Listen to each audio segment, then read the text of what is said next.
Hi guys, and welcome to your daily tarot reading for Monday the 15th of February 2021. Thanks for joining me. I'm using the classic tarot for this reading. Let's see what the cards have to say about Monday and what energy is coming up for you.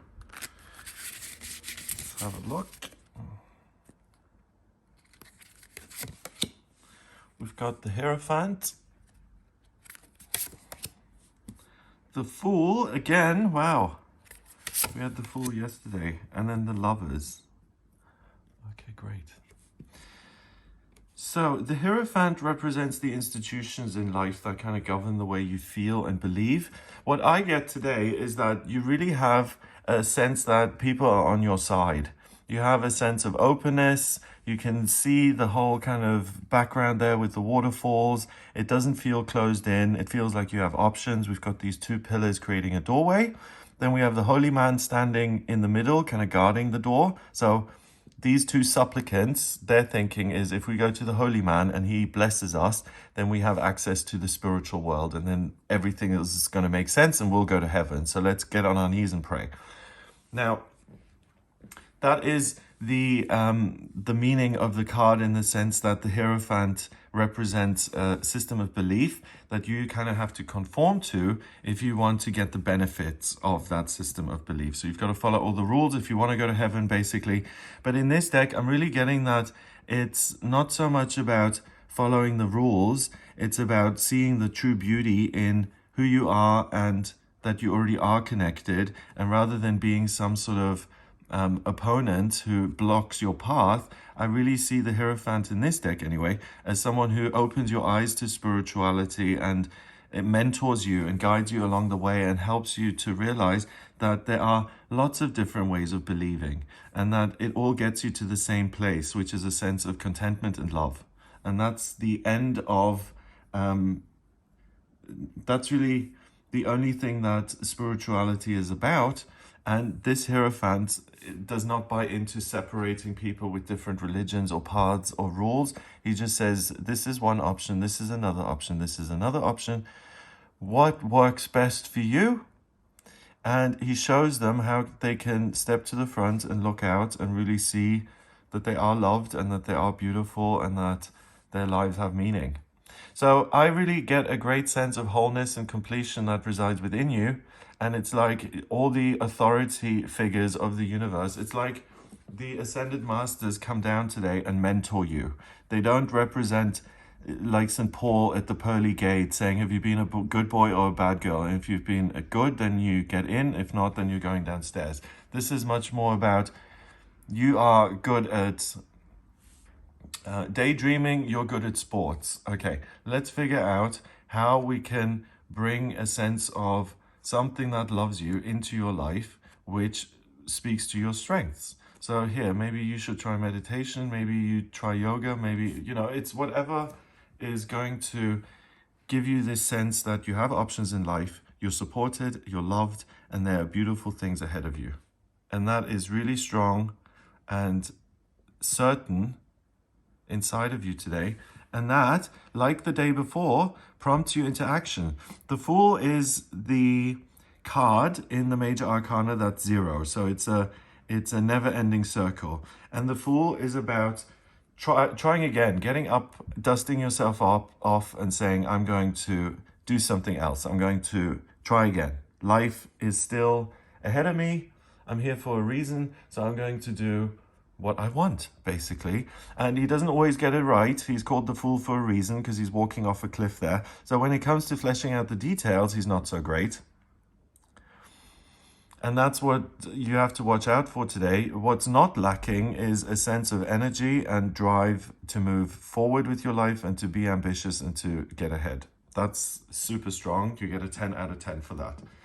You get a 3 out of 10 for actually being able to plan a schedule and getting the timings exact and planning the next 3 steps that are going to enable you to flourish on your new mission.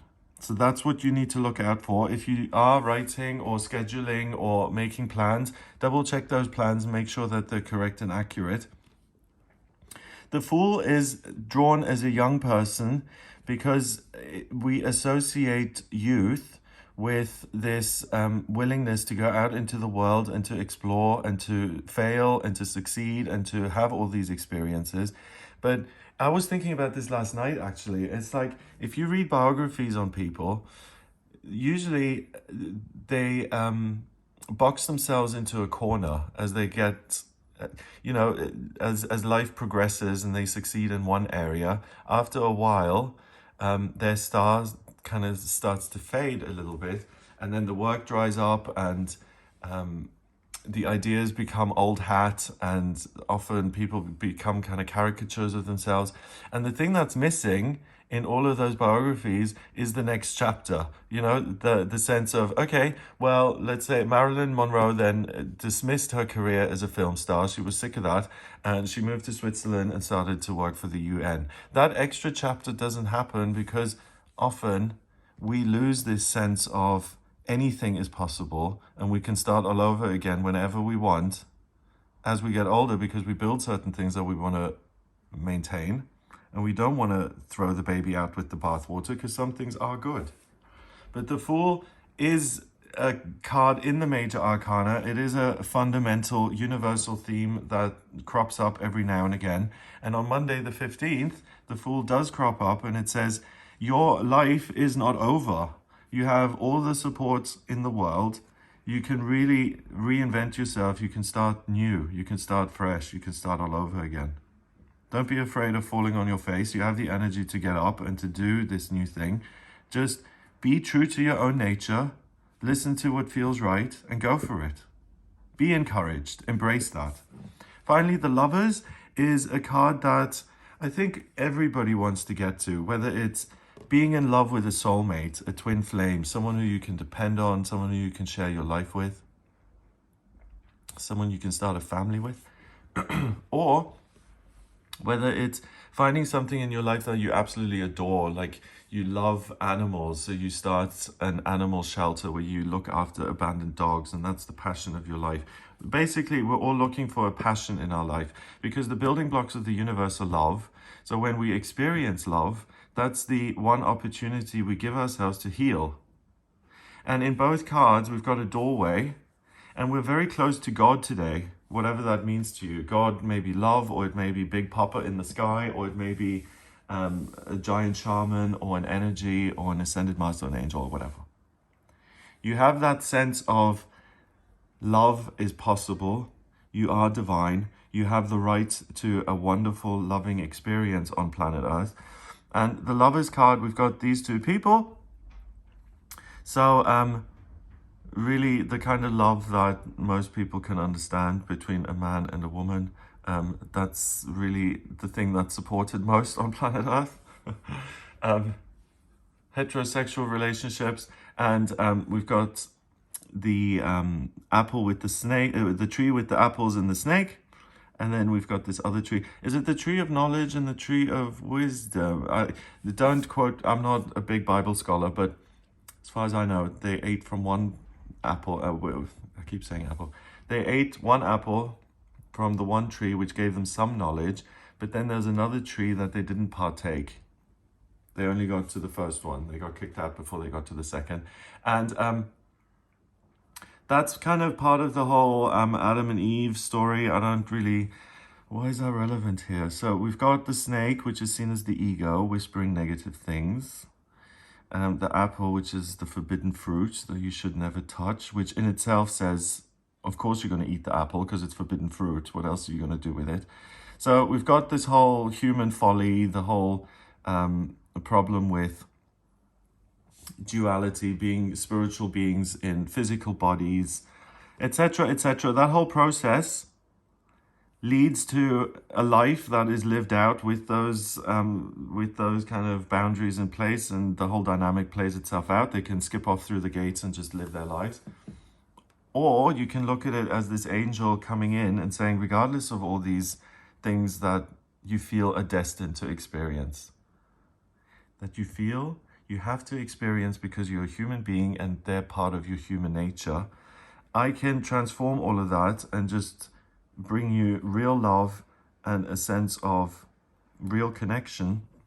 And then you can kind of create whatever life it is you want to. You don't have to be destined to walk on this scorched earth or live out your days in the Garden of Eden. You can actually let the love transform you. And that's the miracle. So the miracle is that you feel closer to your higher self. That closeness fills you with love. It's transformative. It transforms you because you love your life. You say, I can reinvent. I can start something completely new. And whether that's a new life or a new person or a new way of expressing yourself, love comes in. It transforms everything. It revitalizes you and it says, let's move forward. Let's go. Let's move ahead. There is hope for the future.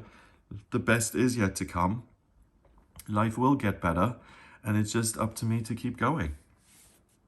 And that's effortless and easy for you today. Number-wise, we've got 5 and 6 is 11. 11 is the master number of service. So the universe supports you by filling you with love, which then enables you to move ahead. And you serve other people by living your true life purpose because it inspires them and it shows them that they can do the same. What a day. This is amazing. If you don't feel like you're in the right place in your life, or it's the right time, or things have escaped you, or it's all gone to pot, this is a day where you can really just recharge every single cell in your body and go again and start the next chapter. Have an amazing day. If you would like a personal reading with me, please get in touch via my website. It's gregoryscott.com. In my personal readings, I use astrology, tarot, and numerology. To draw up your astrology chart, I need your place of birth, date of birth, and time of birth. And then I can draw up a snapshot of the sky at the moment you were born. And that tells me everything about you. So life purpose, career, money, love, health, family. If you have any questions, get in touch. I can look at your progress chart, your astrocartography, where to live, when to move, when to save, when to spend, anything at all. So please do get in touch via the website, gregoryscott.com. If you like this video, then please give it a thumbs up, hit subscribe, and share the video online. Have an amazing Monday, and I'll speak to you tomorrow.